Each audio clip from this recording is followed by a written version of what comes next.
Bienvenue dans cette nouvelle édition du QG Week-end. De sommaire début ce samedi du 49e sommet de la CEDEAO au Sénégal. Au programme, la question sécuritaire, la situation en Gambie et en Guinée-Bissau, mais aussi l'élection du nouveau président de l'organisation. Les inquiétudes de l'ONU au Mali, l'organisation tire la sonnette d'alarme face à la recrudescence des attaques contre les forces onusiennes dans le nord du pays. Et une production insuffisante de riz au Togo. Le pays continue d'importer plus de 50% de sa consommation. La qualité du riz produit localement est également pointée du doigt. Début ce samedi du 49e sommet de la CEDEAO, la communauté économique des États de l'Afrique de l'Ouest à Dakar, au Sénégal. Au programme des discussions, la question sécuritaire, la situation en Gambie et en Guinée-Bissau, mais aussi l'élection du nouveau président de l'organisation. Reportage de nos correspondants Victoria Siablo-Sedji et Aladjaï. Les chefs d'État de la CEDEAO, à l'exception de la Gambie, de la Guinée-Bissau, du Nigeria et du Togo, sont présents à Dakar pour la 49e session ordinaire de cette organisation qui s'est ouverte ce samedi à Dakar. La réunion se penchera notamment sur le mémorandum d'accord de partenariat économique entre l'Afrique de l'Ouest et l'Union européenne, le mémorandum sur la signature d'un accord d'entente entre la CEDEAO et la Turquie. Plusieurs questions de politique sous-régionale seront également débattues. La menace terroriste reste une source de préoccupation pour notre sous-région. Nous devons y faire face en associant tous nos moyens dans une perspective globale à long terme. Il nous faut en même temps lever tout amalgame dans la terminologie. Il n'y a aucun État islamique en Afrique de l'Ouest correspondant aux visées terroristes de Boko Haram. Boko Haram reste Boko Haram et l'islam n'a rien à voir avec le terrorisme et sa folie meurtrière. Au programme également de cette 49e session ordinaire de la CEDEAO, l'élection du président en exercice de la conférence des chefs d'État et de gouvernement de l'organisation. Comme le veut l'usage, la présidence tournante de l'organisation sous-régionale alterne chaque année entre pays francophones et pays anglophones.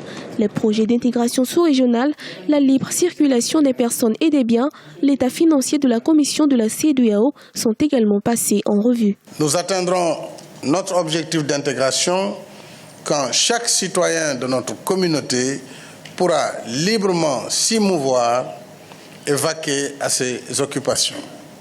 C'est la finalité même de la carte d'identité biométrique de la CEDEAO, dont la mise en circulation devrait démarrer au cours de cette année. Au Sénégal, nous avons entamé le processus avec l'adoption de la loi instituant cette carte biométrique CEDEAO. La sécurité régionale, la question de Boko Haram, la résurgence des attaques meurtrières au Nord Mali feront l'objet de discussions lors de la rencontre de Dakar.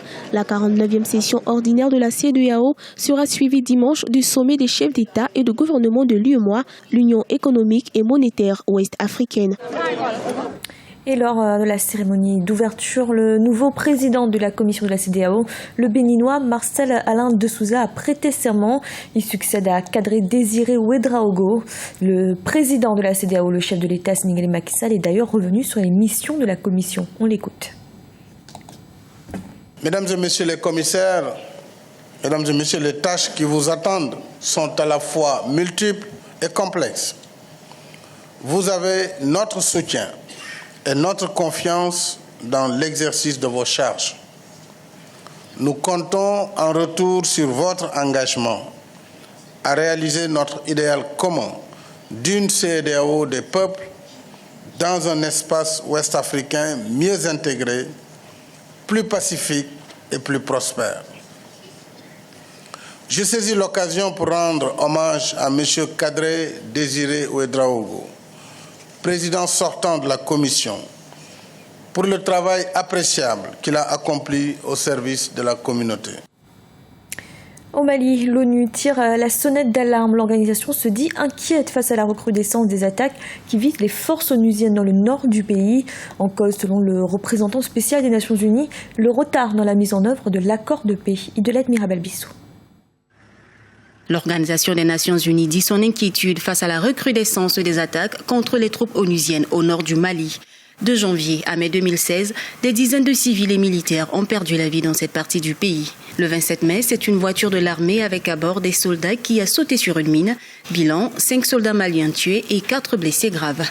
Principale crainte pour le représentant spécial du secrétaire général des Nations Unies au Mali, Mahamat Saleh Anadif, le ralentissement du processus de paix entamé dans cette partie du pays. Il y avait une situation tranchée. Vous aviez l'armée régulière, vous aviez les rebelles irrédentifs et un peu les djihadistes. Donc, depuis qu'on a commencé cette lutte, il a été dit que le gouvernement négocie seulement avec les irrédentifs, et pas les djihadistes. Donc, du coup, tous les djihadistes, vous supposez l'être, tous ceux qui n'étaient pas éligibles aux accords de paix sont entrés en clandestinité. 5 casques bleus tchadiens avaient déjà été tués le 18 mai dans une autre embuscade à Aguelok, dans le nord-est du Mali. L'attaque avait été revendiquée par un cadre du groupe djihadiste malien en Sardine, allié à Al-Qaïda, et qui a contrôlé le nord du Mali pendant près de 10 mois, entre 2012 et janvier 2013. On ne sent pas l'engagement de la MINUSMA. Vous ne pouvez pas empêcher l'armée malienne d'occuper tout le terrain et en même temps, vous ne faites rien parce que la MINUSMA est là dans une position attentive. Elle ne fait que réagir quand il y a quand elle est attaquée. Sinon, à la limite, elle dépasse les gens armés, elle voit les gens, mais elle ne bouge pas tant qu'elle n'est pas attaquée. Le Conseil de sécurité a créé la mission multidimensionnelle intégrée des Nations Unies pour la stabilisation au Mali, MINUSMA, par la résolution 2100 du 25 avril 2013. En vertu de cette résolution, la mission appuie le processus politique et un certain nombre d'activités de stabilisation pour garantir la sécurité au nord du Mali. Au Togo, la production de riz enregistre une progression moyenne annuelle de 6%. Et pourtant, cela reste bien insuffisant. Le pays continue d'importer plus de 50% du riz qu'il consomme. La qualité du riz produit localement est également pointée du doigt. Reportage de notre correspondante Emefa Kofi. Le riz togolais fait face à une rude concurrence du riz importé. Pour y remédier, le Togo s'est doté d'une stratégie nationale de développement de la riziculture. Cette stratégie prévoit qu'à l'horizon 2018, le pays devrait se passer des importations et couvrir ses besoins en riz à 128%. À 2 ans de la date butoir, la consommation du riz importé semble toujours prendre le dessus. Le riz togolais est original et c'est mieux que le riz importé. Mais compte tenu de la cherté de la vie, je mange du riz importé. Nous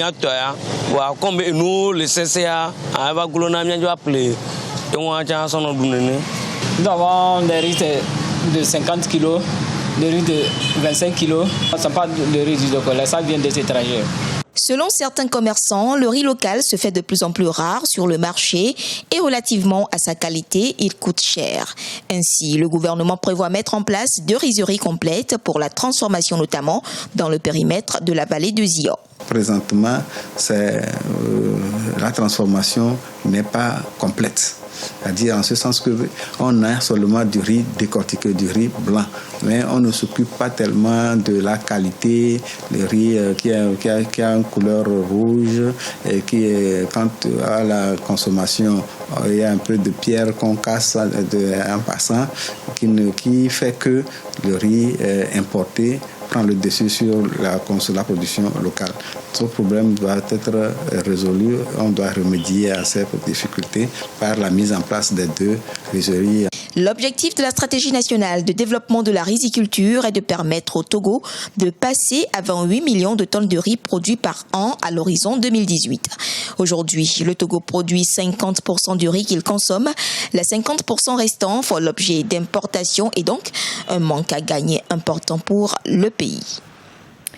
Le Ghana a commémoré ce 3 juin le premier anniversaire du mercredi noir. Il y a un an, le 3 juin 2015, 153 personnes perdaient la vie dans l'explosion d'une station-service à Accra. Une tragédie considérée comme l'un des pires drames qu'ait connu le pays depuis une décennie. Alun Guindo. Le Ghana se souvient des événements du 3 juin 2015, il y a un an. À l'époque, une station d'essence avait explosé en plein cœur d'Accra, la capitale du pays, faisant en tout 150 victimes. Des habitations situées aux alentours avaient même pris feu. L'explosion du 3 juin 2015 est présentée comme l'une des pires catastrophes ayant touché le Ghana en plusieurs décennies. Nous devons assurer à 100% la collecte des déchets dans cette ville et chercher un moyen idoine de les redisposer. Ce sont des questions sur lesquelles les autorités vont continuer à se concentrer pour que nous n'ayons plus à vivre un événement comme celui du 3 juin.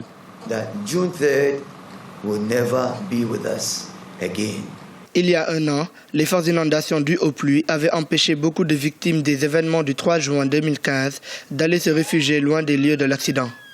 Depuis lors, certaines victimes n'ont pas encore recouvré de leurs blessures et le gouvernement tente de satisfaire sa promesse qui était d'aider les familles touchées par ce drame.